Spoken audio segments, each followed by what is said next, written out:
come back to you on this question of the existence of God. Why would God randomly decide to provide proof of his existence to a small group of Jews 2,000 years ago and not subsequently provide any proof after that? Well, I don't think there's ever been any scientific proof. I don't believe God does anything randomly, although he might set up a system which works apparently through, through chance, through random. But if you want to get if you want something done, you've got to ask somebody. It's no good, say, my asking everyone in the congregation, "Will you do something?"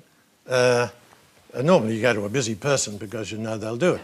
And so for some extraordinary reason, God chose the Jews. They weren't intellectually the equal of either the Egyptians or the... Intellectually? Morally... How can you know intellectually? Because you see the fruits of their civilization. Egypt was the great power for thousands of years before Christianity. Persia was a great power. Chaldea. The poor, the little Jewish people, they were originally shepherds. They were stuck, they're still stuck between these great powers. That's not a reflection of your intellectual capacity, is it, whether or not you're a shepherd? Well...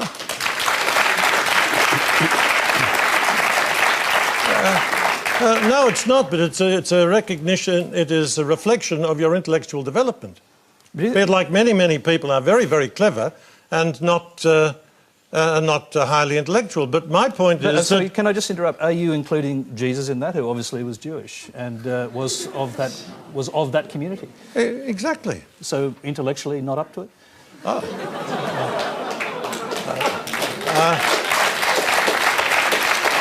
Well, that's a nice try, Tony. The people, in terms of sophistication, the Psalms are remarkable.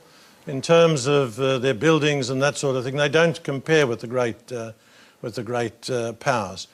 But Jesus came not as a philosopher to the elite. He came to the poor and the battlers. And for some reason, he chose a very difficult, but actually they are now an intellectually elite, because over the centuries they've been pushed out of every other form of work.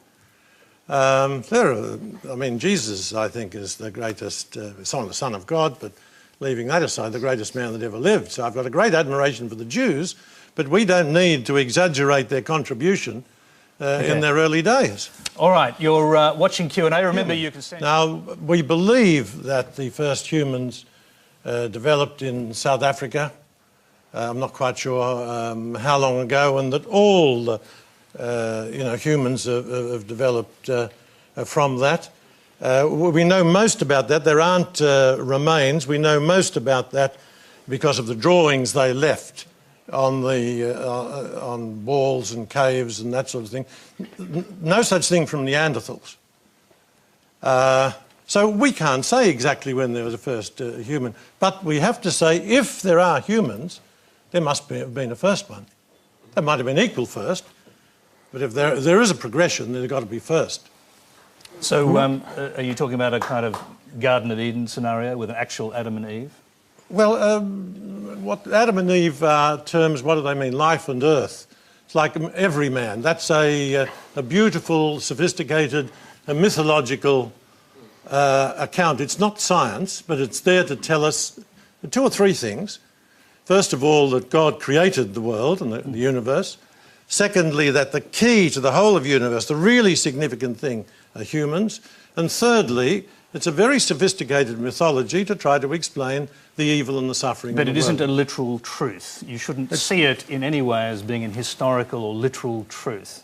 It's certainly not a scientific truth, and it's a religious story told for religious purposes. And just quickly, because the Old Testament in particular is full of these kind of stories. I mean, is there a point where you distinguish between metaphor and reality? For example, Moses receiving the Ten Commandments inscribed directly by God on a mountain.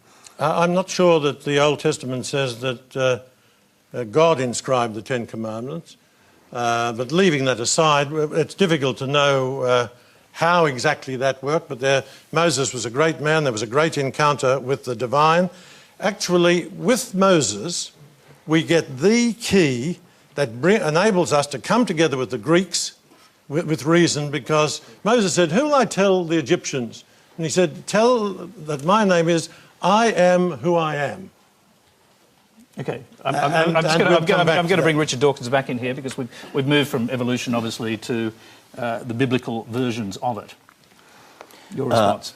Well, I'm curious to know if Adam and Eve never existed, where did original sin come from? But I also would like to clarify the point about whether there ever was a first human. That's a rather difficult and puzzling question, because we know that the previous species from which we're descended is probably Homo erectus, and before that some sort of Australopithecine. But there never was a last Homo erectus who gave birth to the first Homo sapiens. Every creature ever born belonged to the same species as its parents. The process of evolution is so gradual that you can never say, aha, now suddenly we have the first human.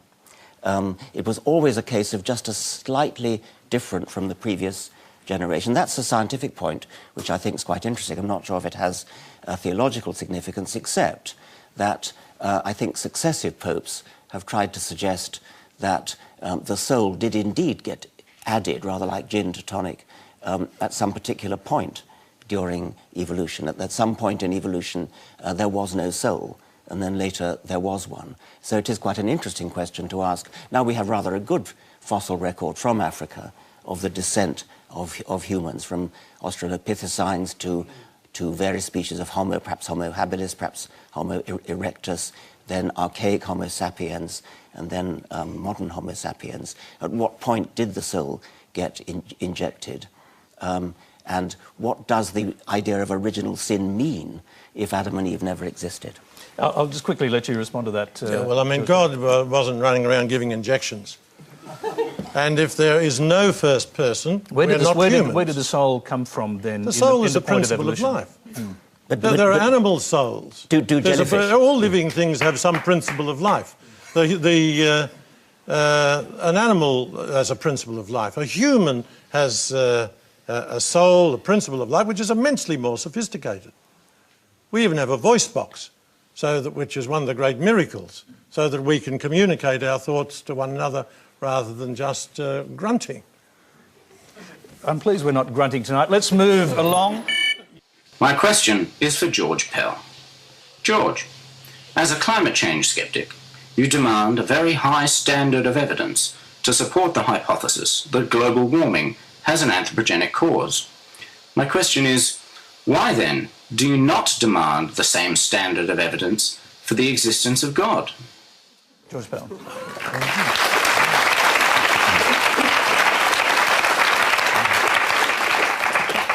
I'm very, very happy to answer that. First of all, I'm not a sceptic about climate change. I grew up in Ballarat. The weather was always shy. I worked for years in Melbourne. If you don't like the weather in Melbourne, wait 20 minutes. Think of all the nonsense people like Flannery told us about years of drought here, and now we're coping with flood. So can I just clarify that you're a sceptic about global warming leading to climate change? I'm skeptical about the human contribution to dangerous climate change. I think that is not established. And is that because you're sceptical about scientific consensus? And is that partly driven by what scientists believe about religion? No, got nothing to do with it. On the weather question, I go on the evidence. When you come to talk about God, that is not a scientific question. The scientists concede that. It is a question that is open, I believe, to reason. You have to reason about the facts of science, ask whether you believe that the suggestion that random selection is sufficient, and also most evolutionary biologists today don't believe that. Don't believe what? They don't believe in this crude fundamentalist version of random selection that you propose. I do not propose it, and I strongly deny that evolution is random selection. Good. Evolution is non-random selection. Oh, so there's a purpose to it, is there? No. Could you explain what non-random means? Yes, of course I could. It's my life's work.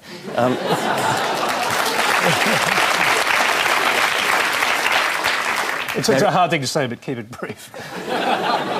There's random genetic variation and non-random survival and a non-random reproduction, which is why, as the generations go by, animals get better at doing what they do. That is quintessentially non-random. It does not mean there's a purpose in the sense of a human purpose, in the sense of a guiding principle which is thought up in advance. With hindsight, you can say something like a bird's wing looks as though it has a purpose. A human eye looks as though it has a purpose, but it has come about through the process of non-random natural selection. There is no purpose in the human sense. There's a kind of pseudo-purpose, but it's not a purpose in the human sense of conscious guiding. But above all, I must stress that Darwinian evolution is a non-random process. One of the biggest misunderstandings, which I'm sorry to say the Cardinals just perpetrated, is that evolution is a random process. It is the opposite of a random process. A brief response to that, if you can. Yes, that is fascinating, because most evolutionary biologists today believe that the animal world is developing according to patterns, which we're starting to know more and more about them.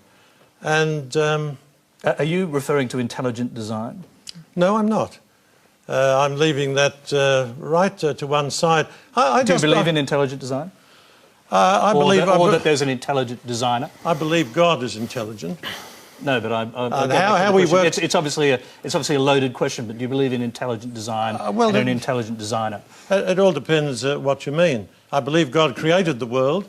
I'm not entirely sure how it works out scientifically. But I wonder, whether Richard believes that the order, the patterns we see in nature, whether they are real or whether they're an illusion. I'm going to leave that question They up in the are air. real. All right. OK, that's a quick answer. Let's go to our next...